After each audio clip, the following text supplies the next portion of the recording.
Olá, bom dia. Como estamos, como passaram esses dias?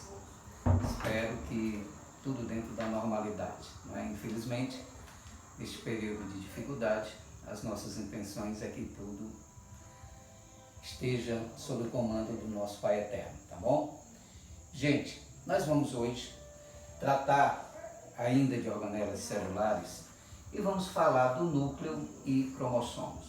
Vamos saber a importância, qual a contribuição, o que é na verdade o núcleo, o que é um cromossomo, de que ele é constituído, para que ele serve. Acredito eu que todos vocês já ouviram, já estudaram, já têm noção. Então aqui nós vamos fazer aqui uma síntese, tá, do que seja núcleo e do que seja cromossomo. Então, gente, as células eucariontes, ou as células, digamos, complexas, elas foram ou são os primeiros organismos ou unidades vivas que apresentam um núcleo. O núcleo é um centro de comando, o núcleo é um órgão de síntese, correto? E que ele foi evidenciado nas células eucariontes ou nos organismos eucarióticos. Ele pode deixar de existir em algumas células, ou ele pode existir apenas um núcleo, também em algumas células, na grande maioria, ou nós poderíamos ter células com vários núcleos, tá bom? E eles se caracterizam, gente, esses núcleos efetivamente passam a existir quando eles são delimitados, ou seja, eles são identificados no citosol, lá no citoplasma dos seres eucariontes, bem individualizado, bem, digamos, delimitado, tá bom? Por uma carioteca, uma membrana nuclear, com as mesmas composições da membrana plasmática. Muito bem. Este núcleo, ou esses núcleos, eles são muito importantes, porque eles são responsáveis, ou é como se fosse o centro de comando, tá? Das questões hereditárias, podemos dizer assim. Eles são responsáveis pela transferência dos valores ou dos caracteres hereditários de geração a geração. E isto, sem sombra de dúvida, vai garantir, correto, a perpetuação, a continuidade daquela espécie. Como se não bastasse, também é a nível de núcleo onde ocorre, gente, a transcrição do RNA, tá bom? Essa transcrição, ela é fundamental para informar, no momento da síntese proteica, uma codificação determinada pelo DNA cromossomial. Então, esta transcrição, ela é responsável pela síntese de uma proteína previamente programada, e sabemos nós que essas proteínas são fundamentais nos processos de metabolismo do nosso corpo, de todas as unidades vivas. E aqui no núcleo é onde nós encontramos esse centro de comando. Gente, do ponto de vista de composição do núcleo, nós temos o envoltório nuclear, as cromatinas, os nucleolos e os nucleoplasma e os cromossomos, correto? Então, neste núcleo, que é este centro de comando, repito, nós vamos encontrar toda esta composição estrutural. Vamos aqui fazer um breve comentário de cada um. O envoltório nuclear. Certamente este núcleo só existe porque ele é determinado, ele é delimitado por uma membrana. E é este envoltório que nós chamamos de carioteca, cariomembrana ou membrana nuclear. Ela é, do ponto de vista de composição, semelhante à membrana plasmática que envolve a célula, que também dá forma. Neste mesmo raciocínio, a membrana ou envoltório nuclear, ou carioteca, ela também dá esta morfologia nuclear, que é bastante variada, né? Ela também é porosa, gente. Essa membrana, além da composição, ela apresenta poros, que permite a veiculação, que permite a passagem de macro, podemos dizer assim, de componentes como RNA, água, sais, enfim, para manter esse equilíbrio intra e extra núcleo. Então esses poros é muito importante. A cromatina, gente. que é uma cromatina? Muito se fala em cromátides irmãs, muito se fala em cromossomo, muito se fala em DNA. Em síntese, gente, tudo isto se resume em ser o nosso código, em ser o nosso componente hereditário. Então, as cromatinas nada mais são do que filamentos, tá? Filamentos constituídos por proteínas, as histonas, que são envoltas, tá? E que se comportam difusamente dentro do núcleo. No momento da divisão celular, ou naquele momento que precede a divisão celular, ocorre o que nós chamamos de condensação dessas cromatinas. Sabemos que pela sua morfologia, ou pelos tipos de cromatinas que nós temos, a eucromatina e a heterocromatina, elas são assim diferenciadas ou diferenciadas uma da outra, é porque a eucromatina é a cromatina ativa, tá? De síntese do DNA. Então é a parte ativa que está em atividade, correto? E essa atividade está vinculada à fabricação da proteína e por aí vai. E a heterocromatina é a parte, digamos assim, momentaneamente inativa, é a parte que se condensa, é a parte que se aconchega.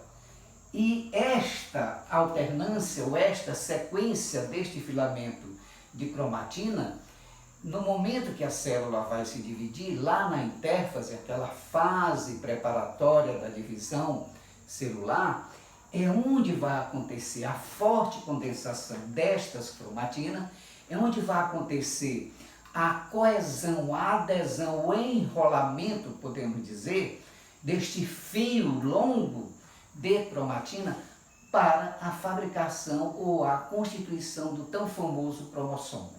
Tá bom? Muito bem. Então, a heterocromatina e a eucromatina, que neste exemplo está desenhado aqui, e lá no livrinho de vocês têm, vejam que aqui é a parte onde nós vamos sedimentar as proteínas, as histonas, em volta por este filamento proteico, tá? Constituindo a parte hétero, ou essa parte de condensação. Essa parte verdadeiramente filamentosa, sem nenhuma condensação, sem nenhuma... É como se fosse a parte livre, correto? Corresponde à eucromatina, tá? Que é a região ativa do DNA. Muito bem. Esse cromossomo, antes porém, gente, da gente falar nos cromossomos, que é a condensação dessas cromatinas, nós temos a cromatina sexual. A cromatina sexual, gente, ela é uma cromatina específica dos gametas, correto? Nós temos as células autossômicas, as somáticas e as células gaméticas. Então, por exemplo, no homem, que ele é XY e a mulher XX, pela homologia do cromossomo, existe a cromatina sexual na mulher, porque um dos X, ou do cromossomo X, ele vai verdadeiramente se condensar para construir a cromatina sexual, o que não acontece no homem, correto? Então, essa cromatina sexual, ela é específica, digamos assim, lá das nossas células reprodutoras, células gaméticas. Muito bem. Gente, nucleolos e nucleoplasma. Ainda dentro da estrutura nuclear, nós temos os nucleolos, que são orgânulos, em número de 1, 2 ou mais, que são muito importantes, gente, na síntese do RNA, tá? Porque eles emitem comandos a nível de ribossomos, o RNA ribossômico, para a síntese programada previamente pelo cromossomo lá no núcleo, que vai ser fabricado esta proteína a nível lá do citosol dos ribossomos. E o nucleoplasma, gente, é como se fosse o nosso citoplasma, tá?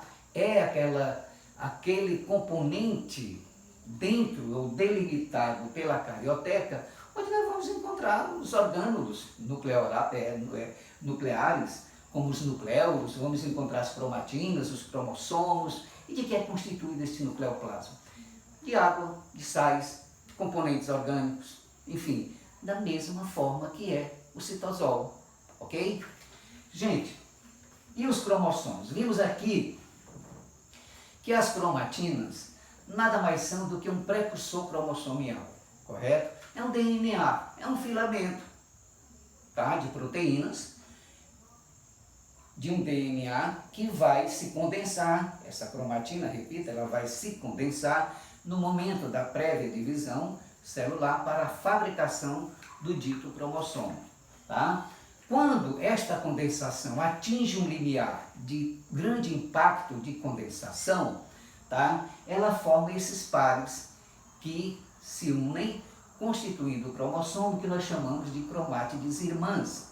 Então, as duas cromátides se unem fortemente num elemento chamado de cinetócono, tá? Perdão, um centrômero, que é a região onde ocorre a maior condensação, a maior justaposição dos seus componentes, das proteínas, tá? Que formam este centrômero.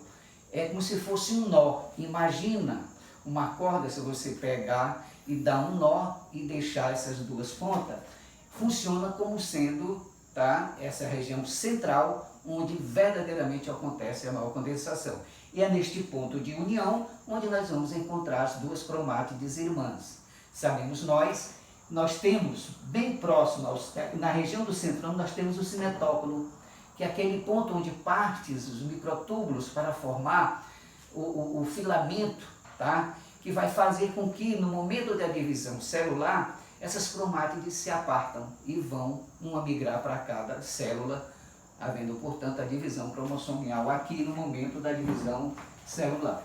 Gente, os cromossomos, nós temos os telômeros e nós temos 3 tipos de cromossomos: os metacêntricos, submetacêntricos, os acrocêntricos e os telocêntricos. Vamos já falar de cada um. Esses telômeros, se nós temos aqui um cromossomo, essa porção terminal de cada cromátide dessa é chamada de telômero. Eu diria, gente, que é o centro, digamos assim, de identidade, ou um centro de qualificação da idade deste cromossomo, tá? Ou desta célula, da vida de uma célula. Sabemos nós que as células constantemente estão em divisão, tá? Mitótica, meiótica, e neste momento da divisão existe um centro de comando pela telomerase, que é uma proteína que codifica a enzima ideal de recepção para que haja as sucessivas divisão celular, que cada célula dessa, especialmente as autossômicas, que são células em pouca quantidade desta proteína, gente, acontece que em 50 ou 60 gerações de divisão desta célula, elas vão, digamos, perder a sua capacidade ou a sua condição de reprodução, de dar continuidade ao processo reprodutivo, em função, claro, pela inatividade desta proteína localizada nessa região chamada de telômeros, tá? Então, quando esta proteína baixa, quando esta proteína deixa de existir, pela sequente ou subsequente divisão celular, é como se esta cromátide fosse diminuindo até que ela chegue num ponto, tá? Que o nível de proteína de síntese aqui desta enzima que vai catalisar este processo de divisão fica inativo, então essa célula morre, tá bom? Então, é um centro de identidade localizado lá no extremo de cada cromátide. Gente, os tipos de cromossomo. Então, nós temos o metacêntrico, como nós já dissemos, que ele é caracterizado, gente, o metacêntrico, onde aí no livrinho de vocês, na página 511, vejo que bem no centro do cromossomo, tá? Nós vamos encontrar este nó. Então, este metacêntrico é como se dividisse bem no meio. Estas partes que ficam para cima se equivalem, tá? Eles são iguais, homólogos, ok? Existe o cromossomo submetacêntrico. O sub, em vez dela ser central, ocorre isso, tá? É como se ele se aproximasse da extremidade. Então já ocorre uma diferenciação do tamanho destas cromátides, correto? O submetacêntrico. E o aprocêntrico, gente, é quando este centrômero, ele fica bem próximo, tá? O mais próximo da região apical de cada cromátide dessa. E são verdadeiramente totalmente diferentes essas partes destas cromátides, tá bom? E por último, o telocêntrico é quando efetivamente este centrômero se localiza bem no ápice, tá? Como se fosse bem aqui lá no telocêntrico, tá? Ou no telômetro, que seria essa região bem apical dessas cromátides. É como se o nó fosse dado lá em cima. Então, esta variação vai favorecer, ou vai diferenciar um cromossomo de outro, segundo o distanciamento, tá? Deste centrômero, ou deste ponto de alta condensação, tá? Destas cromátides, junta para constituir as cromátides irmãs, correto? Gente, continuando, nós temos aqui os números cromossomiais, os números que correspondem, os números existentes de cromossomos nas nossas células. Nós, seres humanos, cada ser humano, ele tem um número padrão de cromossomos. Por exemplo, nós, seres humanos, nós temos 46 cromossomos, correto? Significa dizer que nós temos 23 pares cromossomiais. Aqui nós temos um cromossomo, gente. Esse cromossomo, ele é responsável para codificar, ou ele é responsável, ele demanda informações genéticas para características diversas. Mas ele vai ter o seu cromossomo homólogo, correto? Então nós seres humanos, que portamos 46 cromossomos, então nós temos 23 pares cromossomiais, que todos esses pares eles são representados lá no cariótipo. Por exemplo, o ser humano, o cariótipo humano é 44 mais XX, ou 44 mais XY, simbolizando a mulher e o homem, ou 46XX, 46XY. Esse é o verdadeiro cariótipo. Cariótipo é o número de cromossomo existente em cada espécie, ou em cada célula da espécie em que ele representa este número. Nós temos, por exemplo, gente, o coelho apresenta 44. Veja que nós, humanos, apresentamos 46, o coelho 44. Portanto, ele apresenta 22, a metade, que é o que nós chamamos de haploidia. Esse número de cima, por exemplo, no ser humano 46, significa dizer que é diploidia, eles estão em duplicidade, correto? E o 23 é a haploidia, sem duplicidade. Gente, no Pinheiro do Paraná, que é uma árvore lá do Paraná, ela apresenta 24 cromossomos, portanto, ela diploidicamente apresenta 24 e na haploidia, tá, 12. As minhocas, aqueles anelídeos, eles apresentam 32 na diploidia e 16 na haploidia. E o centeio, que é também um organismo vegetal, ele apresenta 14 cromossomos na categoria diploide e 7 na categoria haploide. Gente, em síntese, a importância deste núcleo, correto, é fundamental. Fundamental para o metabolismo, é fundamental para o controle hereditário, é fundamental para se compreender o metabolismo da vida. É o centro de comando das nossas células, ok? Releiam, revejam e façam as atividades complementares, tá, do livro SAI. Aquelas atividades postas pelo livro, respondam, correto? Enviem para mim que eu envio o gabarito e a gente vai discutir numa videochamada, tá? Fiquem com Deus, muito obrigado pela atenção. Um abraço.